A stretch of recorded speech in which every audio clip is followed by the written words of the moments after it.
Bismillah. Trois bœufs vivaient ensemble, dans une forêt loin des autres animaux. Dans cet endroit, l'eau et le pâturage étaient abondants. Les bœufs vivaient dans la joie et la bonne humeur.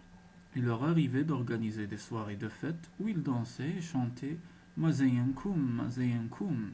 Chacun disait aux deux autres que vous êtes jolis, que vous êtes beaux. Seulement les trois bœufs étaient de couleurs différentes.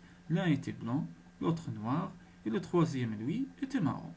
Un jour, ils reçoivent la visite de Gandé le lion, qui leur propose de rester quelques jours avec eux. Ils acceptent et continuent de vivre comme si rien n'était. Lui, ce qu'il désire, c'est manger les bœufs, mais comme ils sont tout le temps ensemble, il ne peut pas le faire. Un soir, il vient à côté du bœuf blanc et du bœuf marron et leur dit en douce: J'ai remarqué une chose que vous n'avez pas vue. Ce bœuf noir, il est trop gourmand. Tout le pâturage, toute l'eau, si vous ne faites pas quelque chose, il va les finir bientôt et vous allez tous mourir de faim. Et j'ai même vu que dans l'enclos où vous dormez, il prend toute la place. Alors tuons-le avant qu'il ne soit trop tard. Les deux bœufs opposent un refus catégorique à la proposition du lion. Non, nous refusons, c'est notre frère. Le lendemain, le bœuf blanc et le bœuf marron commencent à prêter attention à la façon de manger et de boire du bœuf noir.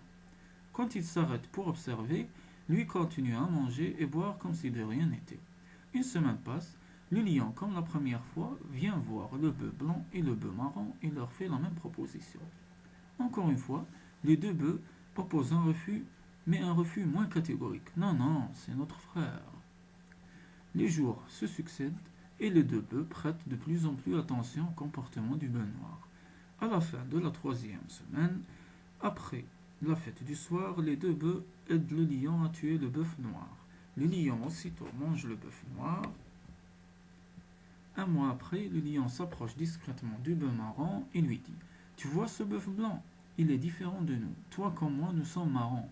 Mais lui, il diffère de nous. Il est blanc. Tuons-le, et comme ça, nous allons rester seuls dans la forêt avec notre belle couleur.